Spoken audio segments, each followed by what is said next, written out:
Bertempat di Tristar Kuliner Institute Jalan Raya Jembursari 234 Surabaya, sebanyak 25 peserta mengikuti one day training dan workshop menjadi juragan bakso. Bakso yang bulat dan kenyal ini sangat banyak penggemarnya. Saat ini jenis bakso semakin variatif. Selain bakso daging sapi, bakso udang, bakso kepiting, bakso ikan, bakso cumi, dan bakso ayam, penambahan bahan-bahan ini menjadi bakso lebih bergizi dan sehat. Namun dengan syarat tidak ada penambahan bahan-bahan kimia yang berbahaya bagi kesehatan, seperti boraks dan formalin. Dalam training dan workshop yang dilakukan di Tristar Kuliner Institute ini, peserta diberi penjelasan mulai dari pemilihan bahan yang baik, pengolahan, pengemasan, hingga pemasaran. Mengenal usaha bakso daging berarti berbicara tentang potensi usaha bakso daging itu sendiri, baik skala nasional maupun daerah. Peluang usaha bakso secara garis besar dibedakan atas dua hal, yaitu usaha bakso daging siap saji dari tingkat gerobak, warung, sampai resto, yakni dengan menjual bakso kuah siap saji. Yang kedua adalah bakso daging dalam bentuk kemasan dan curah, yang digunakan untuk kebutuhan pasar non siap saji. Kalau ukurannya sehat kan, ukuran sehat biasanya itu kan lebih mengarah pada manfaat ya. Mungkin yang bakso tanpa lemak itu sehat, tapi kalau kita kembali kepada ini pada levelnya masih di tingkat aman, karena kita lihat segmentasi pasarnya, kita sesuaikan. Jadi kita mencoba untuk menggunakan bahan-bahan yang ada di tengah keterbatasan bahan baku daging itu kan, kalau yang bermutu tinggi yang kayak tanpa lemak itu kan mahal. Sementara sekarang kan terjadi banyak krisis gitu loh. Untuk segmen yang menengah bawah pasti daya belinya akan turun.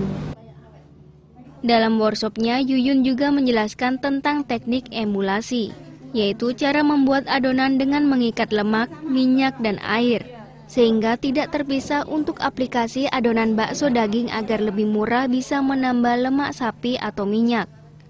Harga daging sapi atau tetelan biasanya lebih murah. Untuk membuat emulasi yang baik diperlukan emulsifer untuk mengikat lemak dan air. Agar hasilnya bagus harus menggunakan mesin mixer yang memiliki pisau dan berkecepatan tinggi. Peserta yang mengikuti one day training dan workshop menjadi juragan bakso di Tristar Kuliner Institute ini ada yang masih awam, dan ada yang sudah berjualan bakso seperti Sutikno.